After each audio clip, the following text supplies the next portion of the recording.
This is Father Patrick Briscoe. And this is Father Gregory Pine. Welcome to Godsplaining. Thanks to all who support us. If you enjoy the show, please consider making a monthly donation to us on Patreon. Be sure to like and subscribe to Godsplaining wherever you listen to your podcasts. Father Gregory, I am happy to be here with you today, a worthy companion, and happier still to welcome to this episode of Guestsplaining Mary Margaret Olohan, the author of a new book, D-Trans, which tells the true stories of those who have escaped the gender ideology cult. Mary Margaret, we're so happy to have you with us. Welcome to the show. I'm so happy to be here. Thanks for having me. This book is so important. I've said it elsewhere, and I'll say it here again. I really think that the transgender ideology question is the most pressing moral issue of our time. It's an extremely important issue for the personal good of those involved in it, for the Catholic Church, which has an opportunity here to offer moral clarity, and for our culture, because obviously this is going to have so many downstream effects. But you're one of the few people who's writing about this and really working hard on this issue. So what inspired you to write D-Trans? How did you become aware of the stories that you're telling in the book? Well, I first started diving into the topic a couple years ago when I was already reporting on gender ideology as kind of a culture wars reporter. And I got into that beat because I grew up in a very big, serious Catholic family. We were homeschooled, and we spent a lot of time talking about why we were homeschooled. For example, a lot of the indoctrination going on in public schools, whether it was gender ideology or sex education, or just political ideological content in schools. We were very aware that we wanted to be raised at home in accord with our Catholic faith, and we were really grateful to our parents for doing that. And so when it came time for me to pick a beat, we call it in journalism, I was really excited to do the culture wars beat because I felt like most of those issues were ones that I had already kind of had a sense of why they were so important. And they intersected with our faith so much, when it comes to protecting the innocence of children or the lives of the unborn or gender, marriage, family. All of these things are so important. And so I was reporting on so-called gender affirming care in or around 2020, 2021. And I remember writing a story about gender affirming care and how media outlets were using that phrase.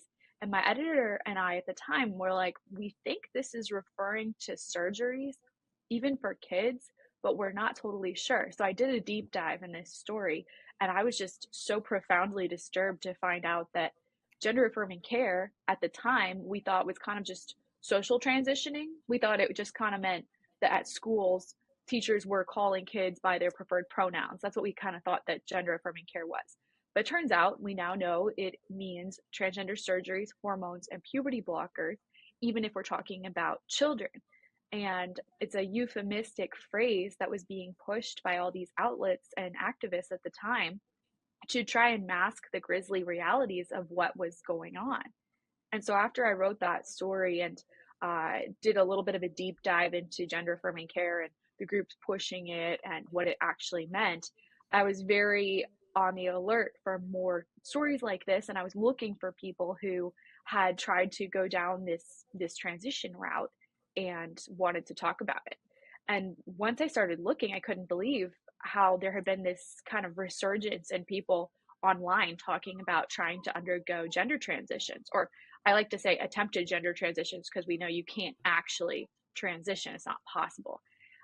And there was one night I was making dinner for myself, and I noticed online that there was this Twitter Spaces event. And it's just kind of like a big group where people can raise their hand and talk online. And I joined it. It was specifically for people who had tried to transition, specifically using hormones. So testosterone for the women and estrogen for the men. So I tuned in as I was making dinner, and I just could not believe what I was hearing.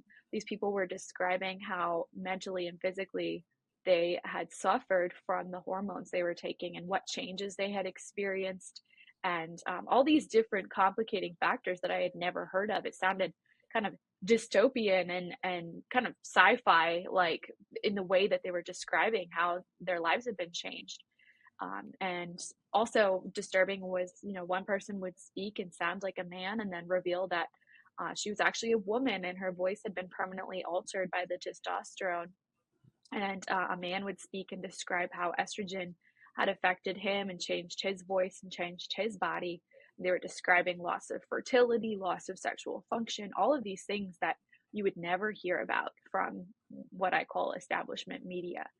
And so I listened in on these conversations. And at the time, I didn't really know how to report on them because all of these people they were using anonymous names online, and they were, I couldn't necessarily prove that they existed and that they were who they said they were. And at the time, I was a little bit of a newer reporter, so it was more daunting to me. But I thought, I'm going to put a pin in this. I want to come back to it. This is incredibly important. And over the next couple of years, I would try and report on stories of detransitioners as I saw them coming up. So Helena Kirshner, for example, is one girl who is in the book. She's kind of a philosopher. Her Substack is so interesting, and I would encourage everyone to read it if they want to understand this issue better. One of the things that she really gets into is pornography and its effect on her and her understanding of womanhood and femininity, and how that impacted her decision to try and transition. But Helen and we worked together a little bit on a couple stories. And when I finally got the opportunity to write a book and I was asked, what would you want to write it on? I immediately knew that I would want to share the stories of detransitioners. And I'm not going to lie, I thought it was going to be easier than it was. I thought that I could kind of just knock out a bunch of stories of detransitioners and share them the way I normally do in stories, in news stories. But this was a project that took me about 6 months to write, and then even 6 months more to edit and to really solidify. And it was a very emotional experience too, to speak to these people who had undergone such invasive and traumatic events, and to hear about their mental and physical suffering and that of their families. And, I also spoke with Abby Martinez, who's the mother of a girl who ultimately committed suicide. And that was very emotionally charged conversation where we both became very tearful as we talked about her story. So it's an emotional book for me. It's very sad, but I think that their stories are the best way to combat gender ideology because it's their lived experiences. They went through this themselves, and the radical activists on the left like to really weaponize personal stories. Well, these are personal stories, and they shouldn't be ignored because these detransitioners have really been through hell, and now they've lived to tell the tale. And that's part of what I'm trying to do here, is to help them do that. I think that we'll probably afford a good amount of time to hear some of those stories or to hear kind of vignettes from some of those stories. But I think too of, kind of like the average listener, folks who tune into Godsplaining and might bop in or out of an issue. And I think that you made reference to the fact that the beat that you kind of took on, whatever it was, 4, 5, 6, 7 years ago, it's kind of like a typical culture warriors beat. And I think I think a lot of people have grown weary, dismayed, discouraged by the culture war or their role as culture warriors. I think often of this line from George Orwell where he says, to be a good writer, you have to wake up angry every morning.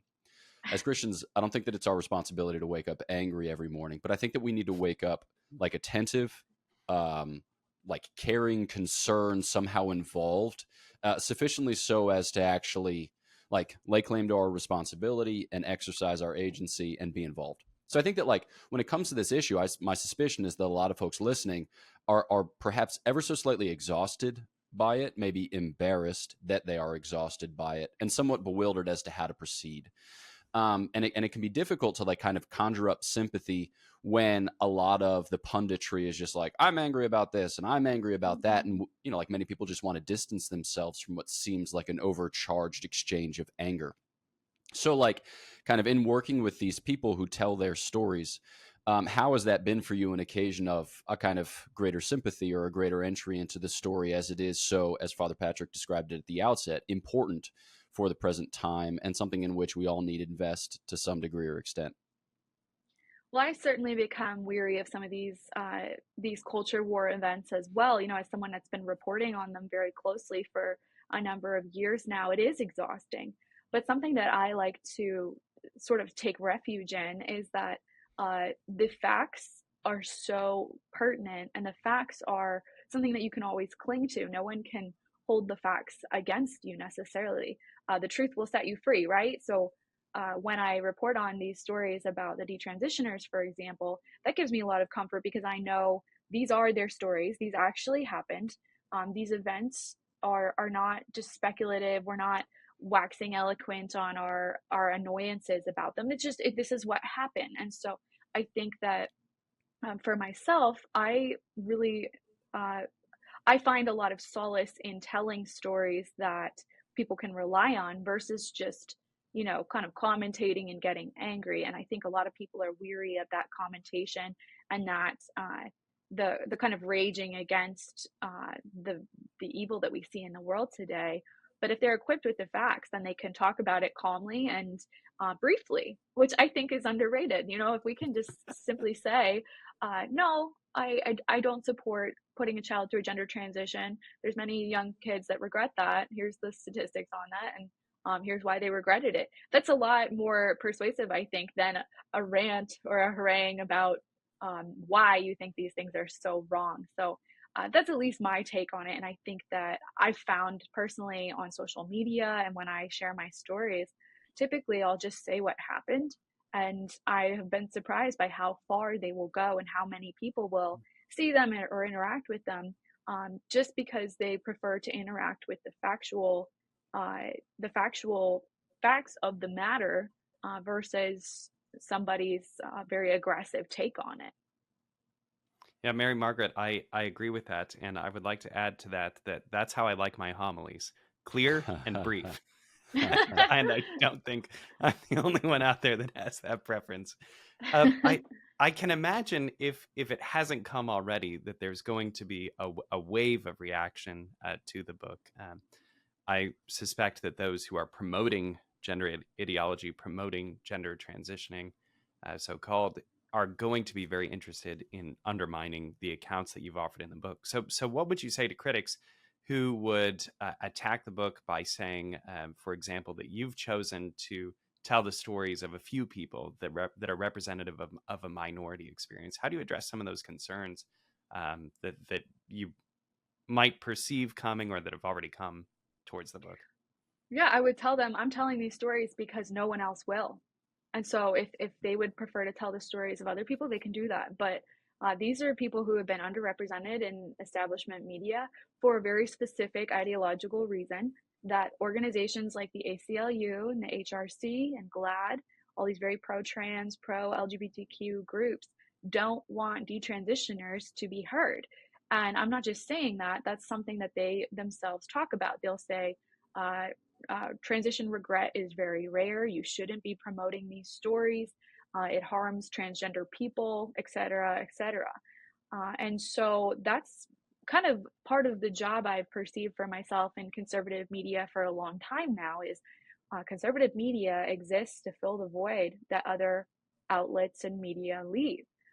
There are many stories that aren't being told nowadays that wouldn't be told at all if conservative media wasn't telling them.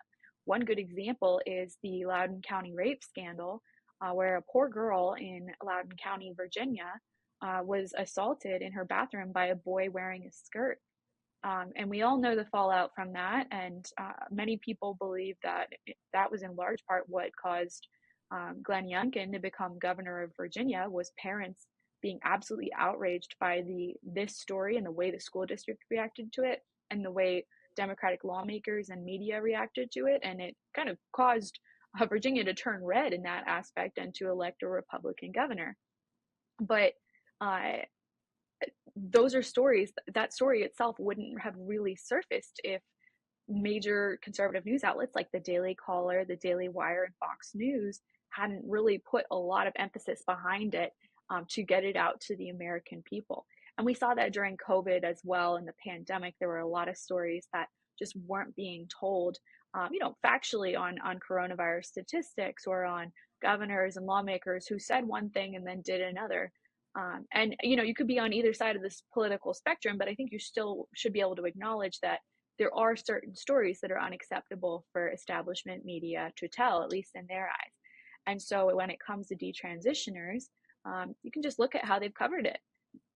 Establishment media really didn't cover these stories until conservative media had put enough emphasis behind it that the New York Times and the Washington Post felt compelled to do some profiles. And so then they did do one big piece per outlet on detransitioners. And of course, they note in them that detransition regret is very rare. This is abnormal. And they implied that people like Chloe Cole, one of the detransitioners in my book, is profiting off of her transition and her transition regret. And there's a lot of rude implications. So, anyways, the short of that ramble is um, these are stories that haven't been told, and they haven't been told thoroughly, and that's why I'm telling them. And I want people to be able to understand the manipulation that went on here, the lies that parents and young people are being sold, and the realities of what an attempted transition does to our youth. And I tried to do that in a really intimate and vulnerable way. Some of it's a little bit TMI, and that's a fair warning.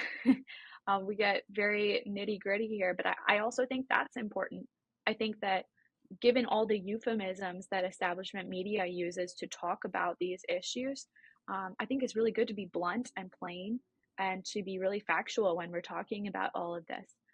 So, when I'm talking about some of these very invasive genital procedures, I will talk about them, but I'll quote from John Hopkins Medical Organization, for example, to give you a good idea that this isn't just me speculating or me trying to describe something that I don't really understand. Here's John Hopkins Medical Organization's definition of what a phalloplasty is and things like that. So it's very raw, but I think that that's a huge part of helping people understand what's going on. Perhaps then, kind of in respect for or esteem of the project itself, maybe you could just tell us a story or recount one of the stories of the persons whom you interviewed or the family members of which persons you interviewed. Maybe just give us an insight into, I know that there's no real typical arc, but an arc which Yeah. communicates, a depth of sorrow, of pain, of suffering that folks just typically aren't exposed to. Yeah, I think a good story to share is that of Prisha Mosley, partially because she has, um, I wouldn't say a happy ending because her life is very much just getting started, but there is a happier conclusion to her story in my book, which is more positive. So Prisha was a young girl in her teens, and she was really deeply struggling with anorexia. She had a host of mental health problems. She was feeling isolated at school, not getting along with a lot of people, and she was sexually assaulted as a young teenager. And that sexual assault really weighed heavily on her. It made her want to get out of her female body. It made her want to distance as much as she could from femininity because she felt that her femininity had betrayed her, specifically her breasts. She felt like there was something wrong with her that had drawn this person to assault her. And so, also as a result of this assault, she became pregnant, and she was so anorexic that her body could not maintain the pregnancy, and she miscarried. And this was really, really hard for Prisha. She obviously did not want to lose that child, and she took it very, very, she felt extreme guilt that her body had failed the baby in this way. And so she was carrying this around with her as a young teenager. Her parents' relationship was not great. Her mother was struggling with a whole host of her own problems. And so Prisha was really dealing with her own problems on her own. And she described to me in vivid detail seeing a rock on her walk one day. And that rock was in the shape of a little baby, and it reminded her of the baby that she had miscarried. And so she picked up the rock and took it home and kept it in the box with her, and called it what she would have called the baby. And she still has that box with her to this day.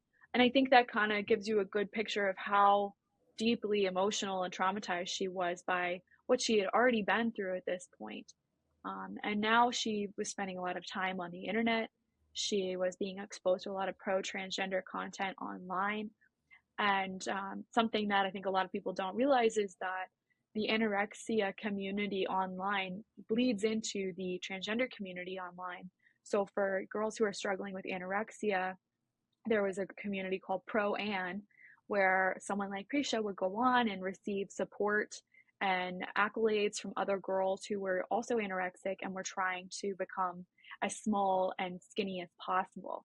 And they would post what Prisha called progress photos, which in effect were nudes on the internet to try and show each other how they were progressing in their anorexia, and effectively how they were becoming more and more starved.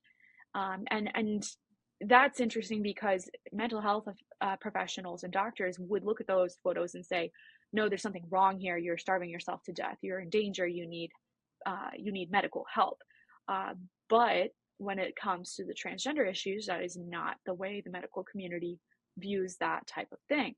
And interestingly enough, Prisha told me that this pro anorexia community kind of bled into the pro transgender community, in that people in the pro transgender community are also posting progress photos online in a similar inappropriate fashion, where these progress photos are perhaps nude photos of them after getting a double mastectomy, or changing their body in certain ways to try and look more masculine or more feminine.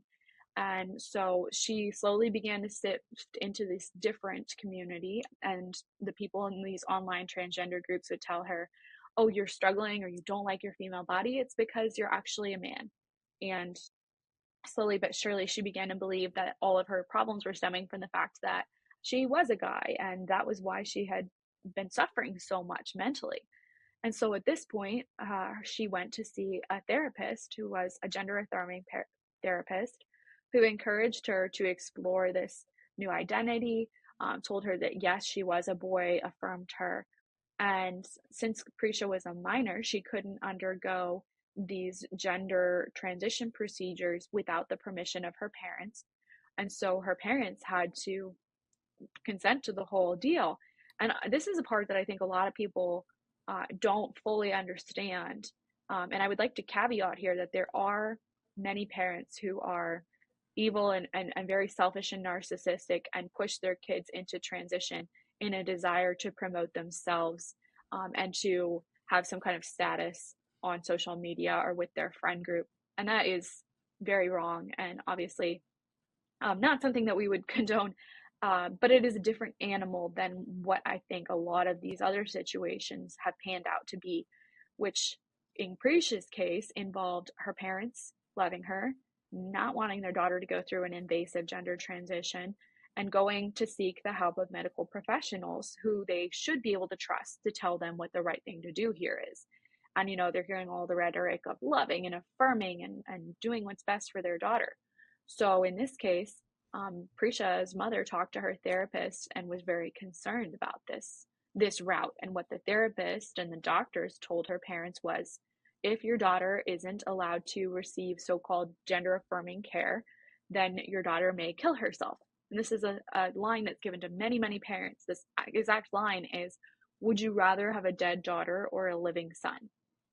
And that's a threat that's given to many parents nowadays by medical professionals who took an oath to do no harm, and yet they're telling parents, if you don't follow our ideological convictions here, your kid will probably kill themselves and it'll be your fault.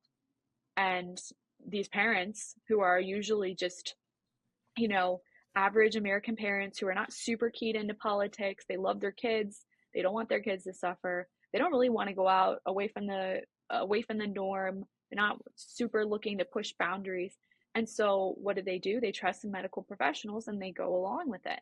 And unfortunately for Prisha and for Chloe Cole and a number of other young people, they deserved more than that. They deserved their parents to research more and to push back against these doctors and to find better help. But not every parent is equipped with the skills and the resources to do so. And so in Prisha's case, she was allowed to move forward with her gender transition, and she went on testosterone. She had many negative side effects from that. She also ultimately got a double mastectomy, which is irreversible. It's the removal of both of her breasts. And when she consented to these procedures, she believes that she wasn't able to actually give informed consent since she didn't know uh, all of the implications of such a surgery, and she didn't fully understand what she was getting into. Same with the hormones, the testosterone. She had no idea what effect these would have on her body. And frankly, the doctors who gave them to her didn't either. The testosterone, especially on women, and estrogen on men, those are experimental drugs that we don't fully know the implications of. And we're finding that out now through the expose of the WPATH files, the World Professional Transgender Health Association. I think, I don't even know the whole acronym. But it's this group of very radical doctors who are lauded in our country and in others as medical professional organization that have said that gender affirming care is a good thing and helps young people. But meanwhile, these same radical doctors know that, for example, testosterone is ruining fertility in young girls. It's causing cancerous tumors in other girls. And they've talked privately about how kids can't consent to these things. Their mental health issues prevent them from properly being able to consent to these procedures. And yet, none of this is shared publicly. And publicly, they just condone and embrace these procedures. So, unfortunately, people like Prisha have fallen victim to this type of lie and have undergone these procedures thinking that they're condoned by all the top professionals in our medical community. And it took her a bit to understand that none of these procedures that she had done had actually made her happier. She had been promised by the doctors and therapists that this would make her happier, that her mental health issues would resolve once she had become a boy. And after her double mastectomy, and as she slowly was healing, her scars were forming, and she was on testosterone, she realized that she did not feel better. In fact, she felt worse. And I think that's a moment for a lot of detransitioners where they realize, wait, this was supposed to make me feel better and I don't. Was all of this a lie? And it causes them to look more closely at what they've been through and what they've been told. And for many of them, they're realizing, I was manipulated, I was lied to, and now I'm in a situation that I don't totally know what to do with. And so many of these detransitioners just kind of fade into the background. They don't want to talk about it. They want to resume their lives, or what they can patch up of their lives, because they might be missing body parts. They might be very severely affected by hormones in certain ways, such as bone structure, muscle density, muscle formation, hair growth, hair loss, skin coarseness, just all these different side effects that they weren't expecting. But for people like Prisha, she was brave enough to share her story online and to say, I was told all these things, and now I clearly know that I was lied to. And she received support from people online and was able to get her story in front of enough people that reporters like myself saw it and were able to talk to her and to share her story as well. And so that's how her story got out. And I would just like to add that Prisha, who thought maybe she could never have children again, is about to give birth to her first baby, or her second baby, but her first baby to be born alive.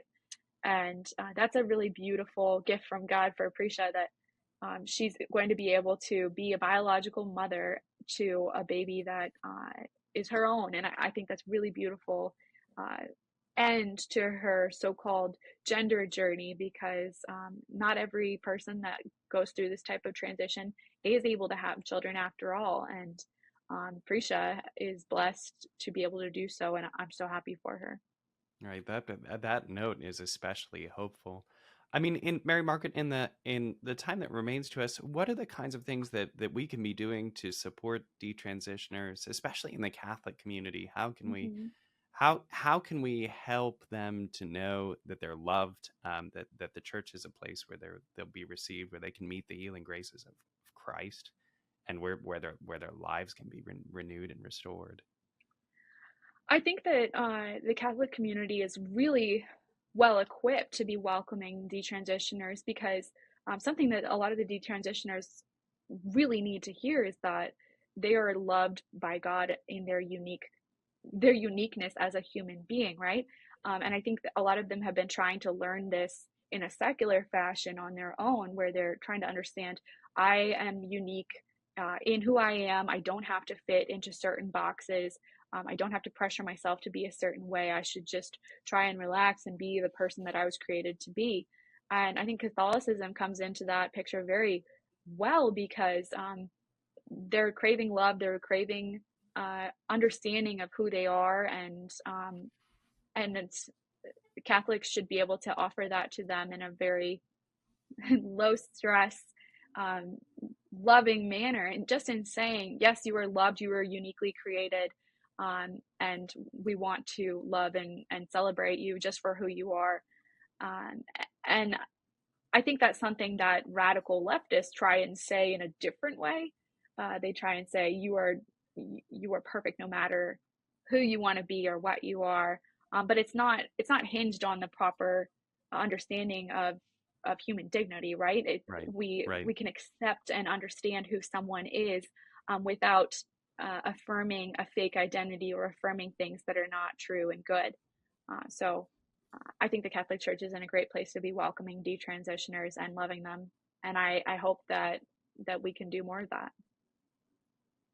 That's another great note of hope. Mary Margaret, thank you so much for joining us for this quick conversation about your book. Again, the book is Detrans: True Stories of Escaping the Gender Ideology Cult. I'm just out from Gregory Press. Thanks again for joining us, for sharing a precious story, and for talking about your work. Thank you so much for having me. This was so great. To all of our friends who have tuned in, thanks for listening to this episode of Godsplaining. Follow us on Facebook, X, Instagram, TikTok. Like, subscribe, and leave a 5-star review. We love the reviews, especially on this episode. We suspect that there will be some chatter. We encourage people to jump in and leave comments for Mary Margaret and for us. If you'd like to donate to the podcast through Patreon, follow the link in the description. You can also follow links in the description to shop Godsplaining merch and to get information on upcoming Godsplaining events at godsplaining.org. Friends, please know that we're praying for you, and we ask that you would pray for us. God bless.